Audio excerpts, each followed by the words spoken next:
Your mother was a SEAL? Is that what she told you, little girl?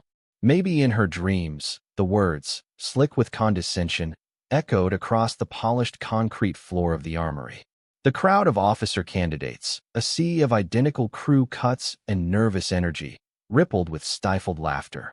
It was a cruel, easy joke, and Commander Wallace, a man whose own ambitions had long ago curdled into a permanent sneer, delivered it with the practiced ease of a bully who knew his audience. The target of his scorn, Cadet Sarah Jenkins, did not flinch. She did not look up. Her world had shrunk to the M4 service rifle cradled in her lap, her hands moving with a fluid, almost reverent economy. While others fumbled with their cleaning kits, dropping brushes and spilling solvent, her movements were a silent symphony of practiced discipline. Each component was disassembled, wiped clean with a precise swipe of a patch, lubricated with a single, perfect drop of oil, and reassembled with an audible, satisfying click that was a testament to muscle memory forged over thousands of repetitions. The commander loomed over her, his shadow a physical weight. He saw a small-framed woman, unremarkable in a lineup, someone who didn't fit his rigid, outdated mold of a warrior. Her file said she was top of her class in academics, peerless on the obstacle course, and a prodigy on the firing range, but he dismissed it all as a fluke, a statistical anomaly. He saw her quietness not as strength, but as weakness. Her claim, mentioned once in passing to a fellow candidate and now twisted into a weapon against her, was, to him, the ultimate absurdity. The SEALs were a brotherhood of giants, of mythic men carved from granite and fury. The idea of a woman, let alone this cadet's mother, being among them was not just improbable. To him, it was an insult to the institution he professed to serve. He wanted a reaction. He craved the tearful denial or the angry retort that would justify his prejudice. He got nothing. Only the rhythmic, methodical sound of a rifle being perfectly maintained. But across the room, observing from the doorway, the base admiral, a man who had seen real war and knew its scent, saw something else. He didn't see a cadet being humiliated. He saw the unmistakable posture, the deep-seated calm under fire, the way her hands worked not as separate appendages but as extensions of a focused will. He saw a legacy, and he knew what was coming. If you believe that true strength is measured in silence and proven in action, type legacy below. Commander Wallace continued his tirade, his voice a grating instrument of institutional arrogance. In my day, he pontificated, circling Sarah like a vulture, we didn't need to invent stories to feel like we belonged. We earned our place. We didn't hide behind fairy tales from our mommies. He gestured dismissively at the rifle in her hands. You can clean a weapon, Jenkins, I'll give you that. But a real warrior has fire in their belly, not just oil on their hands. Tell me, what kind of bedtime stories did your SEAL mother tell you? About braiding hair with det cord? Painting her nails with camo paint? The laughter from the platoon was louder this time, more confident. Wallace had given them permission to mock, and in the high-pressure cooker of officer candidate school, aligning with power was a survival instinct. Sarah's isolation was now complete. She was an island in a sea of derision, yet her expression remained a placid lake, betraying no hint of the storm of contempt breaking against her. Her focus was absolute. She finished her reassembly, the final click of the charging handle echoing with a finality that seemed to momentarily startle the commander. She performed a function check with the same detached precision, the metallic sounds sharp and clean in the otherwise tense atmosphere. Her silence was not passive, it was an act of defiance. It was a wall he could not breach, a language he did not understand. He interpreted it as insubordination born of weakness, a pathetic refusal to engage. He saw a broken cadet. The admiral, still watching, saw something entirely different. He saw the calm of a professional who understood that the battle is not won with words. He saw the discipline of someone who had been taught, from a very young age, that the only valid argument is performance. The arena, not the armory, is where truth is adjudicated. The other candidates saw a joke. The commander saw a lie. The admiral saw the quiet, patient fury of a legacy about to be unleashed. He recognized the specific, methodical sequence of her rifle maintenance. A particular series of checks taught only in certain circles, a subtle signature of an elite education that no OCS manual could ever provide.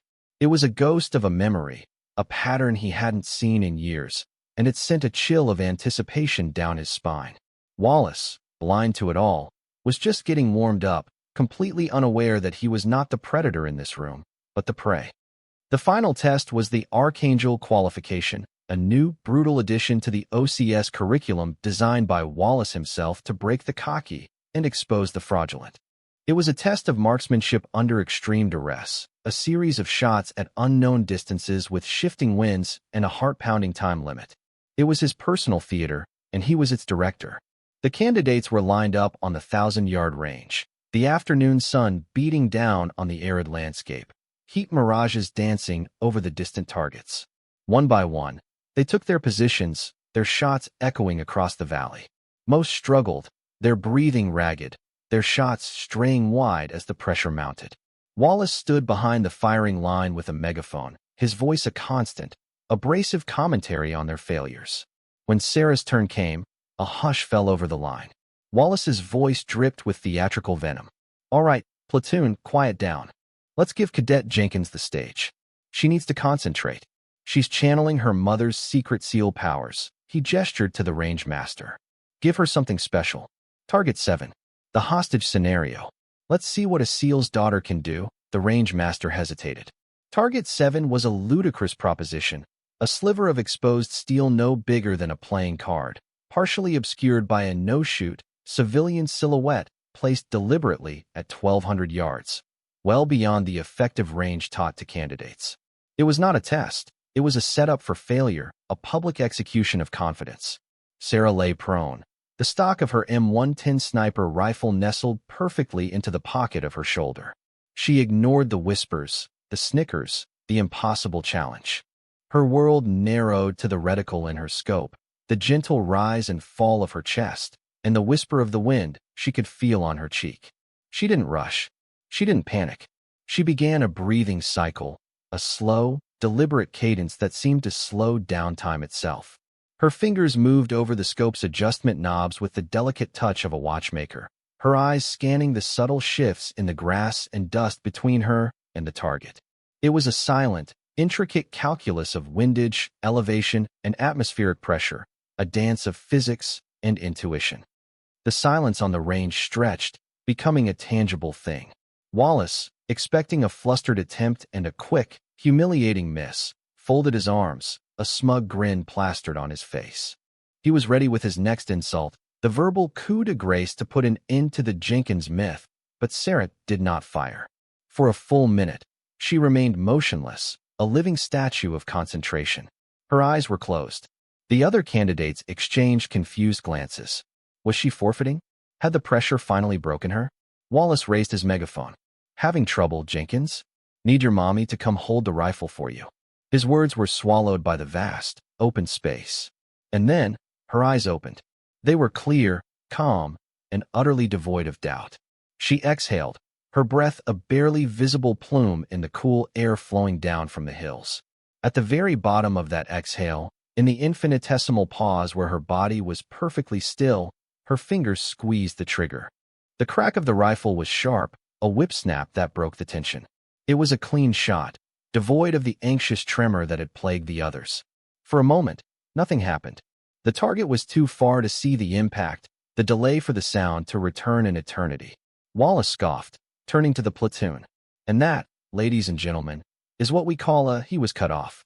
From the distant berm, a faint but distinct ping traveled back to them, the unmistakable sound of a 762mm round striking hardened steel. A collective gasp went through the candidates. The spotter next to Sarah, a seasoned gunnery sergeant who had seen it all, stared through his high-powered optics, his mouth agape. He fumbled for his radio, his voice cracking with disbelief. Target 7 is neutralized. I repeat, perfect center mass hit on the hostile plate. No way. It's a cold bore shot. One round. Center punch. The range fell into a deafening silence, a vacuum where Wallace's arrogance had once been. The only sound was the gentle tink of the hot brass casing as Sarah expertly ejected it, her movements just as calm and methodical as they had been in the armory. She hadn't just hit the target. She had threaded a needle in a hurricane. She had done the impossible. Wallace stood frozen, his face a canvas of confusion, shock, and a dawning, terrifying sense of dread. The world had just tilted on its axis, and he was on the losing side of the shift.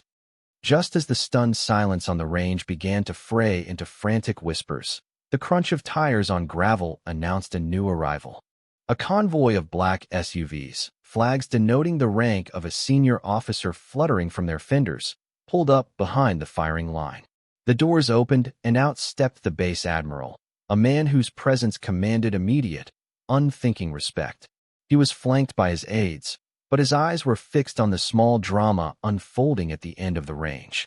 He had been on his way to the pre-graduation ceremony, but had diverted his motorcade when he heard the radio chatter about the impossible shot. He walked past the ramrod-straight salutes of the instructors, his gaze sweeping over the shocked faces of the candidates until it landed on Sarah, who was already calmly cleaning her rifle as if nothing extraordinary had happened. Commander Wallace, his face pale, hurried to intercept the admiral, stammering an explanation. "Admiral, sir, we were just running the final qualification. Cadet Jenkins here had a lucky shot, sir. A 1 in a million fluke." The admiral didn't even slow down. He walked right past Wallace as if he were a piece of furniture, his eyes holding a mixture of respect and amusement. He stopped directly in front of Sarah. He didn't speak to her at first, instead looking down at the rifle she was tending to. Then he spoke, his voice quiet but carrying the weight of 4 decades of command. "That's a good cold bore solution, Cadet. Your mother teach you that?" Before Sarah could answer with her typical, quiet, "Yes, sir," another vehicle pulled up, a simple civilian truck that looked out of place among the official convoy. From the driver's side emerged a woman. She was of average height, wearing jeans and a simple, nondescript jacket. There was nothing about her that would draw a second glance in a crowd. Her hair was tied back, her face was weathered by sun and time, and her eyes, the same calm, steady blue as her daughter's, seemed to absorb everything without judgment. She walked with a quiet purpose, her gait smooth and efficient. She was the ghost from the armory story, the myth made flesh, and her arrival seemed to suck the very air from the range.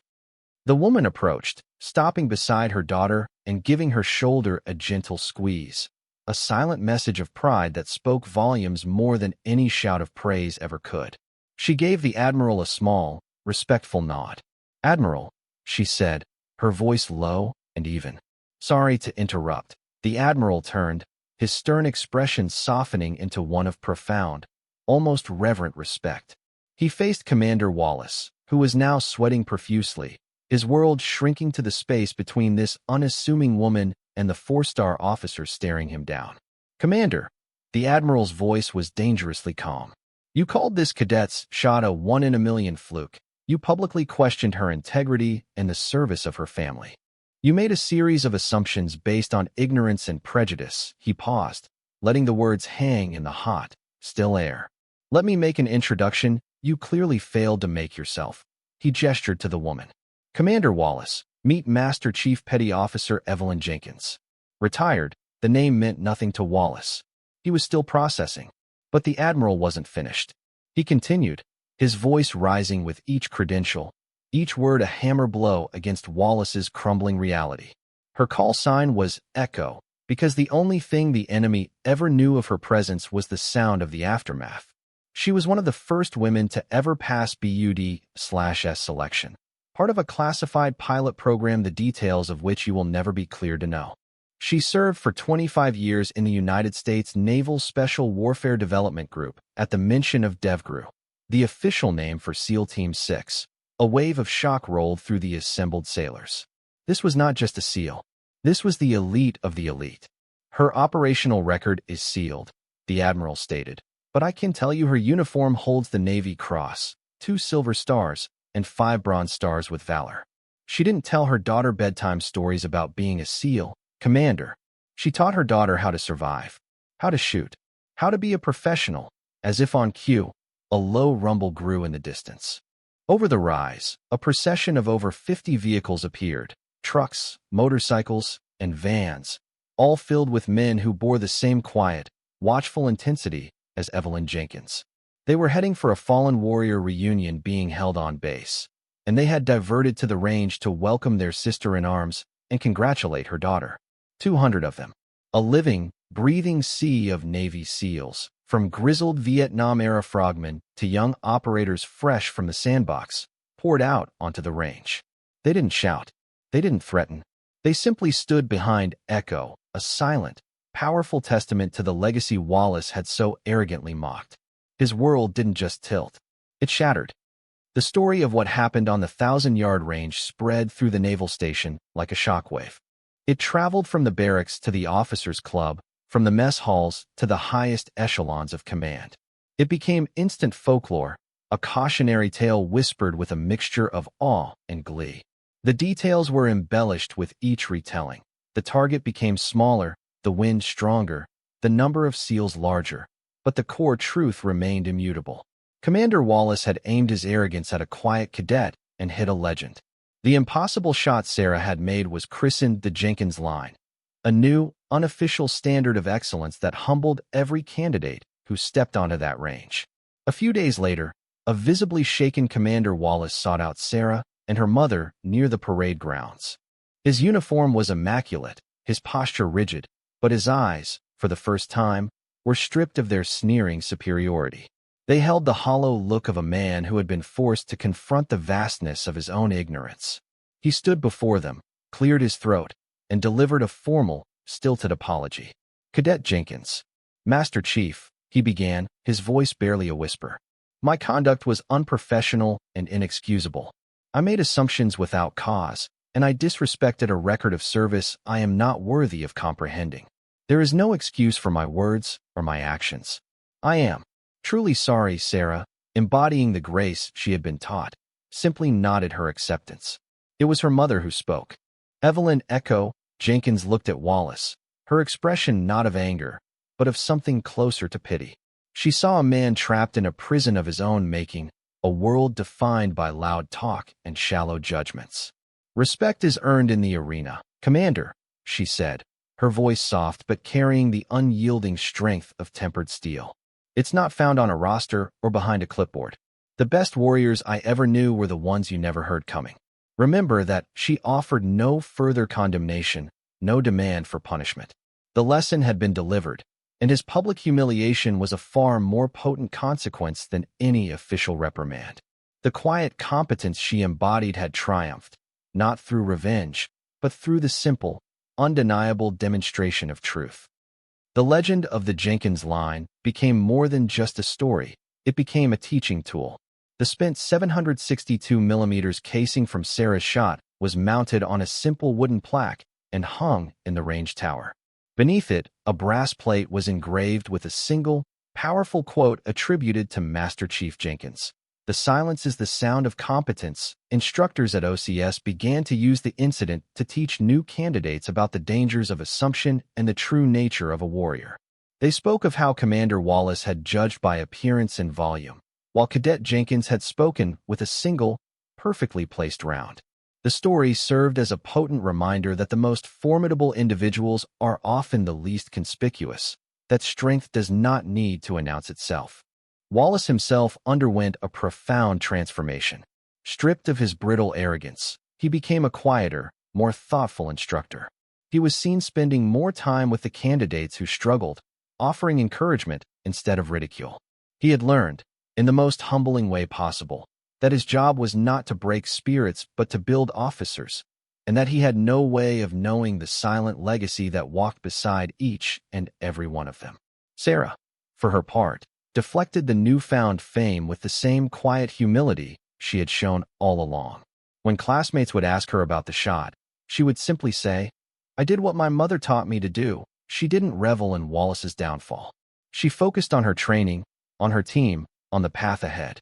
Her actions on the range had cemented her place as a leader, not because she was loud or demanding, but because she was the living embodiment of the standard. Her peers looked up to her not because of her famous mother, but because she had proven her own worth in a crucible of her commander's own making. The ripple effects of that single, perfect shot were a testament to a deeper truth, that one act of quiet professionalism can be louder and more transformative than 1,000 arrogant words. A year passed, Ensign Sarah Jenkins stood on the bridge of a destroyer, her gaze fixed on the endless horizon of the Pacific Ocean. She moved with a quiet confidence that belied her junior rank, her reports to the captain concise, accurate, and delivered with an unshakable calm. Her reputation had preceded her, not as the girl who made an impossible shot, but as a consummate professional, an officer who listened more than she spoke and whose actions were always more impactful than her words. She was living the legacy her mother had passed down, not as a burden, but as a compass. The culture at OCS had subtly but permanently shifted. The Archangel qualification was still in place, but it was now framed differently. It was no longer a tool for humiliation, but a test of grace under pressure. Instructors no longer looked for the loudest voice in the platoon. They looked for the steadiest hand, the calmest heart. They looked for the next Jenkins. The story of Commander Wallace and the day 200 SEALs came to the firing range was now a foundational myth, told to every new class of candidates on their first day.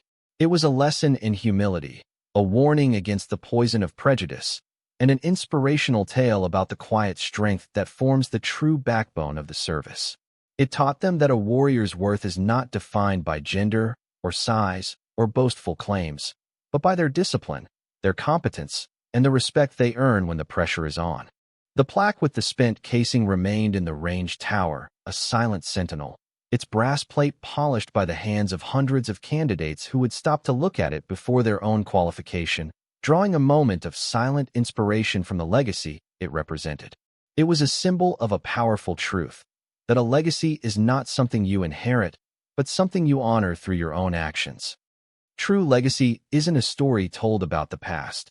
It is a standard that pushes us forward into the future. It is not etched in stone, but woven into the actions of the next generation. For every boastful Commander Wallace, blinded by his own assumptions, there is a quiet professional like Evelyn Jenkins, whose life's work speaks for itself in a language of pure, undeniable competence. And for every institution at risk of becoming complacent, there is a new leader like Sarah Jenkins, ready to remind it of its highest ideals, not with speeches, but with a single, perfect act of discipline. The world is full of noise, of people clamoring for attention, demanding respect they have not earned. They build their identities on a foundation of words, a fragile construct that shatters at the first contact with reality. But the truly formidable, the pillars of any great endeavor, are the silent ones. They are the architects of their own character, building their legacy brick by brick, action by action, in the quiet solitude of dedicated practice. They do not need applause. They do not seek validation. Their work is their voice, and their impact is their monument.